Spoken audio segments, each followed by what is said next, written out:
Welcome back. इलाका मकीन इस वाक़े पर इंतहाई दर्दमंदी के साथ इंसाफ की अपील कर रहे हैं। उनका कहना है कि हव्वा की बेटियों के साथ इस तरह का जुल्म हरगिज बर्दाश्त नहीं। मजीद क्या कहते हैं, आइए जानते हैं। पश्तून बरादरी के तहफ्फुज के लिए महमद लोया जिरगा मैदान में था और महमद लोया जिरगा ने इनकी मुकम्मल सपोर्ट की। नाज़रीन, पश्तून बिरादरी से इस बच्ची का ताल्लुक है और जब पश्तून बिरादरी के हकूक़ की बात आती है तो लाहौर में महमद लोया जिरगा एक तंजीम है जो कि पश्तूनों के तहफ़्फ़ुज़ के लिए काम करती है। तो उसके प्रेसिडेंट अकबर खान साहब हमारे साथ मौजूद हैं। इस बच्ची के साथ जो जुल्म हुआ उसके बाद जो लोया जिरगा है, महमद लोया जिरगा, वो किस तरह से एक्टिव हुआ, क्या फ़ाल किरदार अदा किया, पुलिस के साथ किस तरह से कोऑपरेट करके चले और पुलिस ने किस तरह से इनकी हेल्प की, इस पर बात करेंगे। अस्सलाम वालेकुम सर। वालेकुम अस्सलाम। ये बताएं अकबर खान साहब कि ये जब मामला हुआ तो उसके बाद आप लोग कैसे एक्टिव हुए, कैसे आपके नोटिस में आया? असल में ना ये बता दें आपको कि ये फ्राइडे को ये वक़ूआ हुआ था और सैटरडे नाइट को लेट नाइट जब हॉस्पिटल से इन फ़िरोज़वाला के इलाके को पुलिस हॉस्पिटल इतला करती है तो तब ये पुलिस एक्शन में आती है और अगले दिन सुबह मतलब ये सारा मामला चलता है और फिर पता चलता है इन्होंने घर वालों ने इस बात को दबाने की मतलब कोशिश की, लेकिन बच्ची को छुपा रहे थे कि इज्जत का मामला है। इसको बच्ची को ब्लीडिंग इतनी ज़्यादा हो चुकी थी कि वो मतलब यहाँ शेख हॉस्पिटल ने नहीं ली और फिर इनको रेफ़र कर दिया गंगाराम हॉस्पिटल में। तो गंगाराम हॉस्पिटल से ये सारा सिलसिला चला। फिर पुलिस ने वाहिद एक ऐसा केस है कि पुलिस से हम इतना खुश हैं कि मतलब पूरी कौम उनके लिए, पुलिस के लिए दुआएं करती है। ये एक ऐसा केस है, 3 माह से ये बंदा मिल नहीं रहा था, इसका आईडी कार्ड तक नहीं बना हुआ, इसको ढूंढना बड़ा नामुमकिन सा मसला बन चुका था। लेकिन अल्हम्दुलिल्लाह ये बंदा पकड़ा गया है। अब हम गवर्नमेंट से, अदलिया से उम्मीद रखते हैं इंशाल्लाह कि इसको कैफिले किरदार तक इंशाल्लाह पहुँचाएँगे। तो सर, हमने तो ये सुना है कि जब बच्ची के साथ कोई भी ज्यादती का मामला होता है, आप कसूर की ज़ैनब ले लें और बहुत सी यहाँ की एक फिज़ा बच्ची थी, उसके अलावा एक 3 साल की बच्ची के साथ हुआ, शेख उपरा में इस तरह के वाक़यात हुए, तो बच्चियों के मामले में आप समझते हैं कि वालिदैन भी कोताही बरतते हैं कभी कभी कि उसको बाहर भेज दिया, उसके बाद उसकी कोई खबर ना ली, या कोई बड़ा बच्चा साथ नहीं था, या इस किस्म के मामला होते हैं? भाई वेरी गुड। इस तरह के सवालात अल्लाह करे कि हर मीडिया के भाई करें हम लोगों से।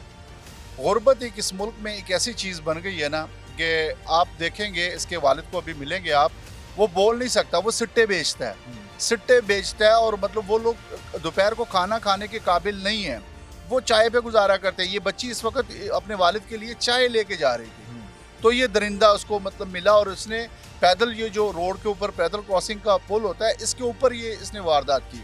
और मैं ये भी तवज्जो दिलाना चाहता हूँ आप मीडिया के वजह से, ये जो पैदल लगे होते हैं पुल, इसके दोनों साइडों पे बोर्ड लगे होते हैं, और ये आड़ बन जाती है। हाँ, ये रूम टाइप बन जाता है और इसकी ऊंचाई भी 10 फुट और ये मतलब 11 फुट 12 फुट तक होती है। तो ऐसे मतलब लोग तो नीचे से यूज करते नहीं है, तो इस तरह के दरिंदों को आसानी भी मिल जाती है। बिल्कुल सही, बहुत शुक्रिया। बच्ची आयशा अपने अब्बू के लिए चाय लेकर जा रही थी। अब्बू जो कि बोल नहीं सकते, गूंगे हैं, और वो छलियां यानी सिट्टे की रेडी लगा के खड़े होते हैं। गरीब आदमी है, उसे नहीं मालूम था कि वो अपने वालिद की खिदमत करते हुए एक दरिंदगी का शिकार हो जाएगी। छोटा भाई अहमद साथ था उसके। छोटे भाई ने अपनी बहन को बचाने के लिए बहुत कोशिश की, उस दरिंदे के कंधे पर काट भी लिया, लेकिन उसके बावजूद छोटा कितना कर सकता था। छोटा पुल के ऊपर चीखा चिल्लाया, लेकिन किसी ने उसकी आवाज़ नहीं सुनी, क्योंकि पुल के दोनों साइड पे, दोनों अतराफ पे बोर्ड्स लगे थे। उसकी आवाज़ किसी ने नहीं सुनी और उसकी बहन की इज्जत लुट गई। वहाँ दरिंदा बहन को दरिंदगी का निशाना बना रहा था।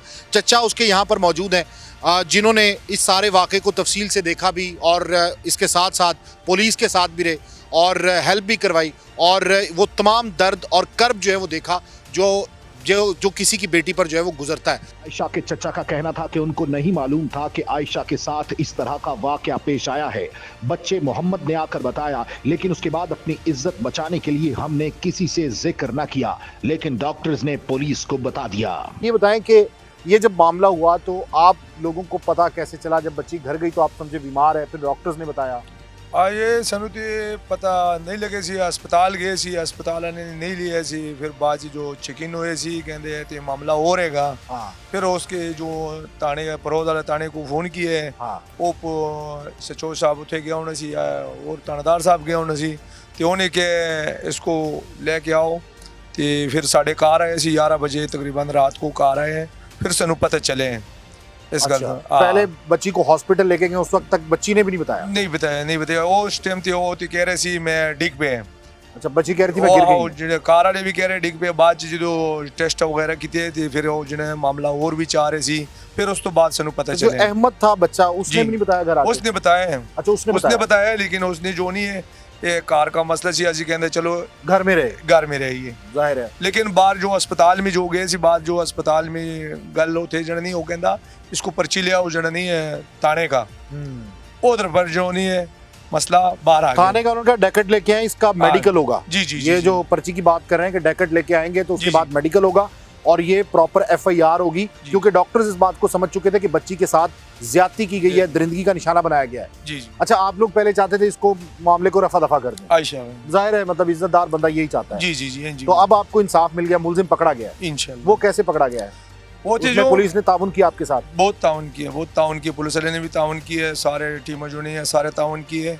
साढ़े बड़े जड़े हैं जी सरपराज साहब जड़े ने भी बहुत कोशिश की है विच इंशाल्लाह मुजरिम पड़ी गए हैं। तो इंशाल्लाह सानू आगे भी जड़ा सानू चाहिए सानू ना इंसाफ हो जाए। बिल्कुल सही। इंशाल्लाह। आप क्या कहते हैं सर, आप मोहल्लेदार हैं? जी जी सर जी, ये ऐसे हमें भी पता लगा तो हम गए वो मोहल्ले में, तो फिर वो हॉस्पिटल लेके गए बच्ची को। फिर हॉस्पिटल लेके गए, पुल यानी कि SHO साहब आए, हॉस्पिटल ले गए, हॉस्पिटल से फिर वो पुलिस वाले उसके पकड़ा बाद गया। मामला खुला के जी असल जी मामला पर्दा क्या है? खुला, यानी कि बच्ची यानी कि ये रेप हुआ है। हम्म। तो उसके बाद पुलिस को पकड़ लिया मुजरिम। बिल्कुल सही है। महमद लोहे जरगे ने बड़ा किरदार अदा किया जी। आप चेयरमैन हैं महमद लोहे जरगा के, सरफराज साहब नाम है आपका। तो सरफराज साहब ये बताएं कि इस तरह के वाक़यात जब भी पठान बिरादरी पर कोई बात आती है, पश्तून पर, तो आप लोग उसके तहफ़्फ़ुज़ के लिए खड़े हो जाते हैं। तो इसमें आप लोगों ने इनको समझाया कि ये मामला रफा दफा ना करें, ये इसको कानून के साथ चलना चाहिए और मुजरिम को पकड़ना चाहिए, या आप हॉस्पिटल पहुंचे थे?